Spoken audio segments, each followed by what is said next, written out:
Queridos amigos, é com imenso prazer que retornamos ao programa Colóquio com Mariluza, através do amparo na divulgação espírita dos queridos irmãos da Web Luz. Que a paz de Jesus esteja em nossos corações. O pensamento da semana. Ouça e medite. O Espiritismo, sem aprimoramento espiritual, é um templo sem luz. A hora do mundo é sombria e a jornada humana reclama lâmpadas acesas para que as ovelhas retardadas não se precipitem nos despenhadeiros fatais. Bezerra de Menezes, através de Chico Xavier, no livro Bezerra, Chico e Você. Eu te saúdo. Eu te saúdo, Joana Bidwig, filha de Otto Warburg, Prêmio Nobel de Medicina em 1931, pelos seus estudos no combate ao câncer.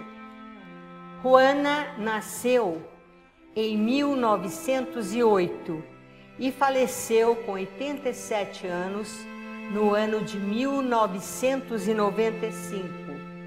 Foi 7 vezes indicada para o Prêmio Nobel de Medicina.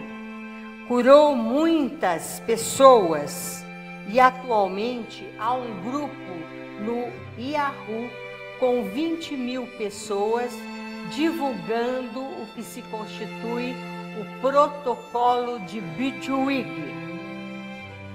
através do Flaxseed 2.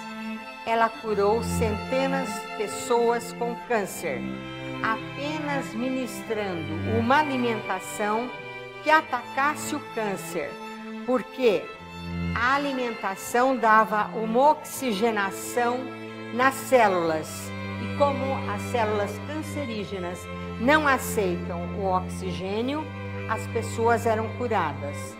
Ela usava meia xícara de chá de queijo cottage, um queijo francês, e uma colher de sopa de óleo de linhaça prensado a frio, mais 2 colheres de semente de linhaça moídas por dia nas saladas durante a alimentação.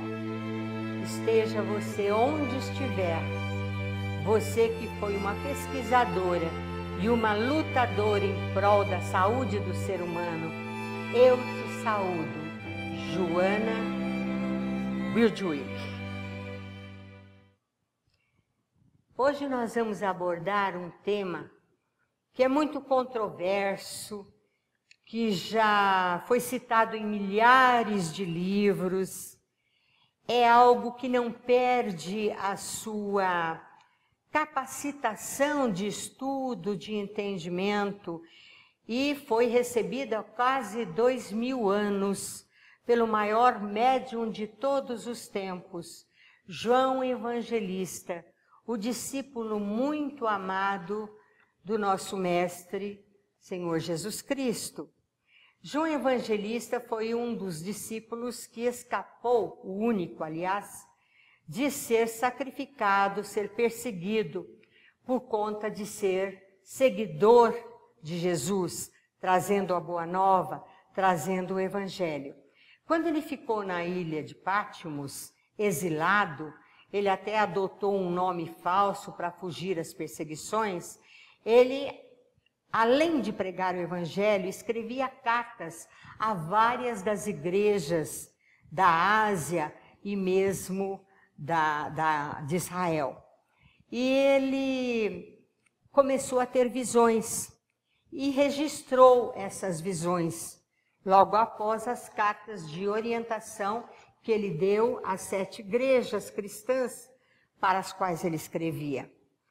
São as suas visões, chamadas visões do Apocalipse, e são muito importantes.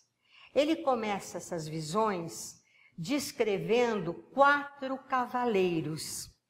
Primeiro vem um cavalo branco, montado por um homem que trazia um arco na mão. E ele trazia um dístico, vim, vi e venci.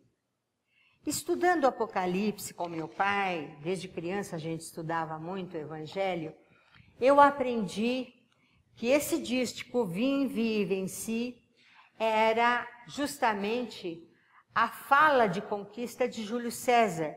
Portanto, esse primeiro cavaleiro falava do grande conquistador que conquistou o mundo e queria fazer um reinado romano e egípcio junto com a rainha pela qual ele se apaixonou. Então, era este o primeiro cavaleiro. O segundo cavaleiro vinha montado num cavalo vermelho. E ele causava muita dissensão, muita luta, muita guerra em toda a terra.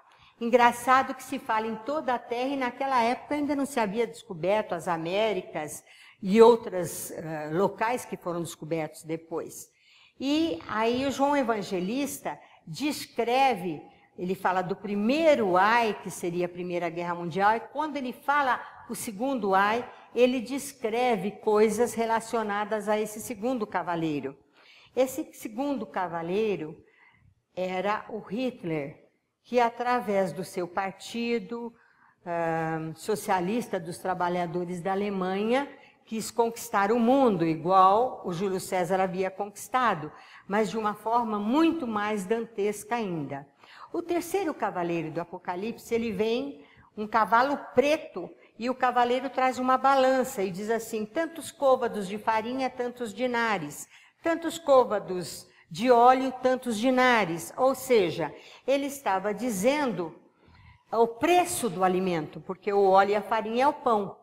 Esse cavaleiro negro é a época que nós estamos vivendo. O cavaleiro negro é o petróleo e a balança significa a fome no mundo.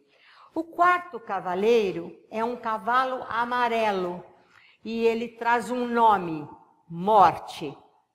Portanto, a gente deduz que esse cavaleiro, ele representa a energia, representa as civilizações amarelas, a China, o Japão, outras civilizações no domínio da humanidade e também as pestes e as doenças, pelo que depois o João Evangelista vai descrevendo no Apocalipse, causando, portanto, a morte de 2/3 da população terrena. Como também nós vamos verificar essas informações nos livros espíritas, através de muitos medianeiros, de muitos psicógrafos, de muitos videntes, muitos livros, e também nas informações científicas da Gênesis de Allan Kardec e no Obras Póstumas. Eu me lembro que quando eu vi no Obras Póstumas Kardec dizendo que à noite ele havia sonhado que havia um muro de tijolos vermelhos e que em letras tipo neon, letras como se fossem de fogo, que emitiam luzes, escreviam nesse muro: se você colocar uma proteção de borracha nas rodas, os carros farão tantas léguas por tanto tempo, numa velocidade muito maior e sem tanto desgaste das rodas. Ele estava falando da descoberta futura dos pneus de borracha, porque naquela época ainda não existia isso. Era a época das carruagens, era a época das carroças, do carro de boi, né? E muitas civilizações fantásticas nunca tiveram sequer a roda e fizeram coisas que até hoje nós admiramos, como as pirâmides no Egito, como as coisas feitas pelos incas, e sem o conhecimento nem da roda rudimentar. Então, você vê que maravilha é essa descrição dos 4 cavaleiros do Apocalipse, através de João Evangelista, chegando na nossa época, indo além dela, falando da história da humanidade. É fantástico a mediunidade e as lições que João Evangelista nos trouxe. Há muitas coisas no Apocalipse, nós não podemos falar sobre todas, principalmente muita coisa com o número 7, 7 anjos, 7 taças, 7 trombetas, mas nós vamos voltar aos 3 ais que estão escritos. João Evangelista fala do primeiro ai, descrevendo lutas, muita guerra, muitos exércitos e muita morte, muita fumaça, muita carnificina. E fala de uma forma bastante dantesca.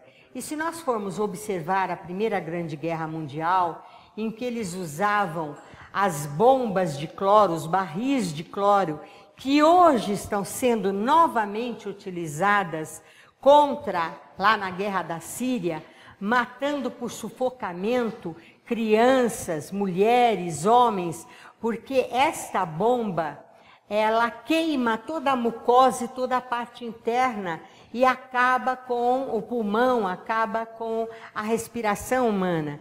Então, descreve bem nesse primeiro ai a barbaridade que seria feita no futuro, e ele não tinha como descrever em detalhes, através dos exércitos, e envolvendo o mundo inteiro, inclusive a parte do mundo que ainda não era conhecida.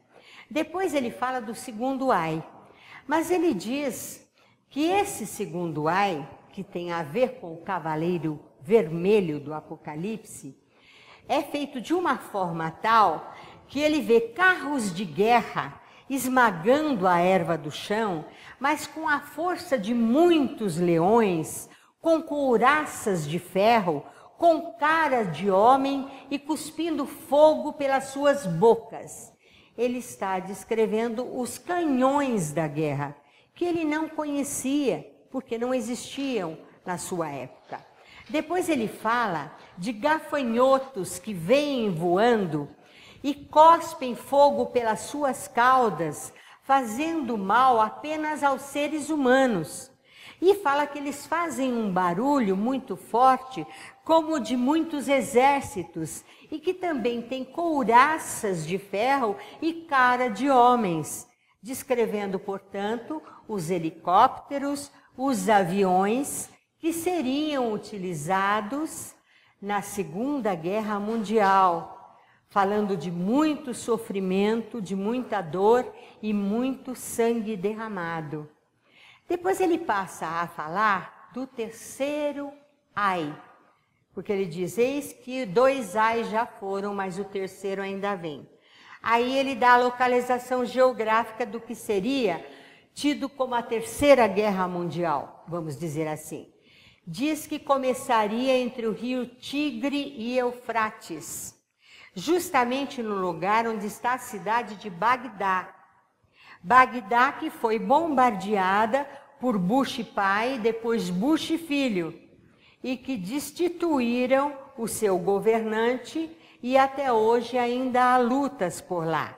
Mas ele não fala só isso, das lutas que começaram assim que não se assinou o acordo entre árabes e judeus, através de Bill Clinton, quando eles assassinaram o representante judeu, então o Apocalipse passou a se cumprir por conta desse assassinato, que o Yitzhak Rabin era um missionário, mas ele foi assassinado. Então a Terceira Guerra começou a partir daí.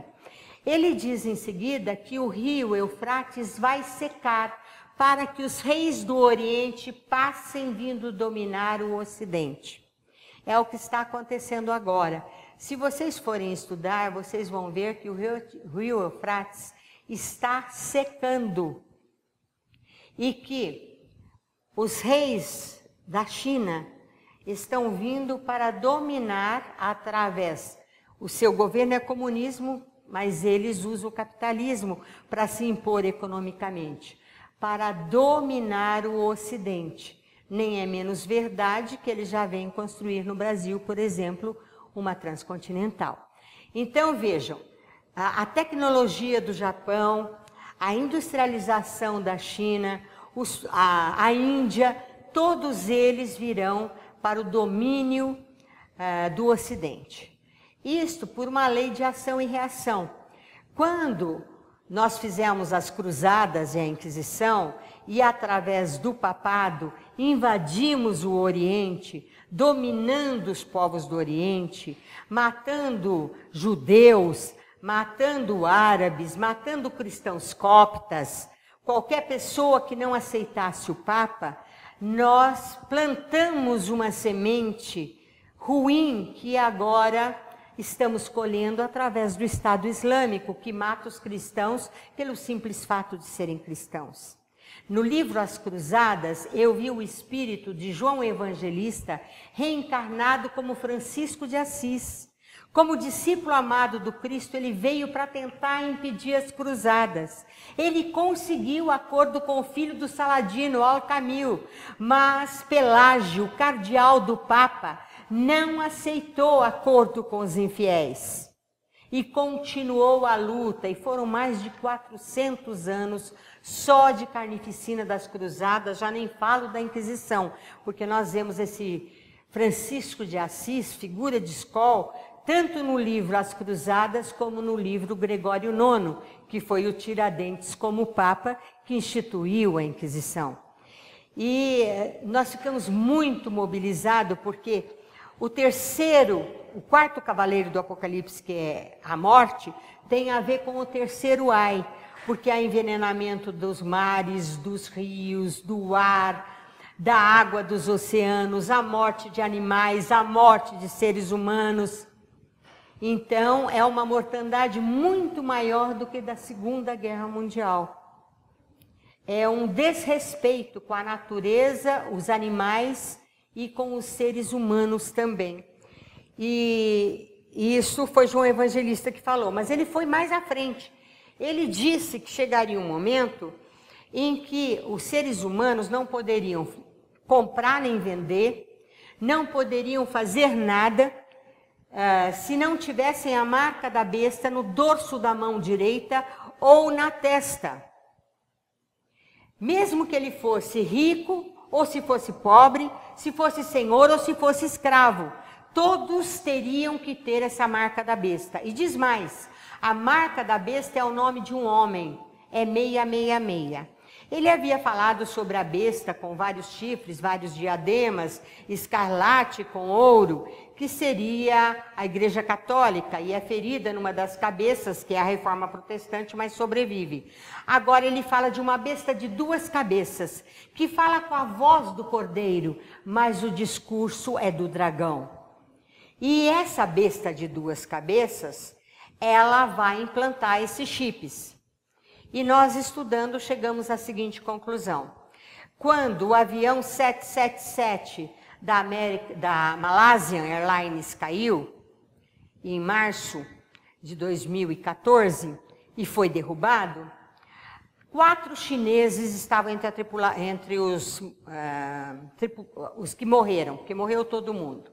Eles eram sócios de Jonathan Rothschild, que é um dos donos do mundo. É os Rothschild, os Rockefeller, os Morgan, a rainha da Inglaterra, a rainha da Holanda, essa meia dúzia é dono do mundo. São a nova ordem mundial. E o Jonathan, logo registrou a patente desse chip, que vai ser implantado através do cartão Visa. VI6 em algarismo romano, S6 em babilônio, A6 em grego. E vai ser instituída através do computador, através do MS-DOS 6.31, através do Windows 95, através da tecnologia. O nome, William Henry Bill Gates, segundo da 666, a palavra computer da 666 e o www da 666. Coisa fantástica. Como é que João Evangelista conseguiu decodificar o futuro da forma como ele fez? Trazendo-nos a certeza que nós precisamos nos unir para que o Cordeiro de Deus, através do Arcanjo Miguel, através dos seus prepostos, vença o dragão e todos os maus animais, trazendo ao mundo uma terra que se dedique apenas ao paz e ao amor. Muito obrigado, queridos amigos. Qualquer coisa, entrem em contato conosco, façam suas perguntas e seus comentários. Teremos imenso prazer de, através da Web Luz, ter um contato amigável com vocês. Jesus nos abençoe.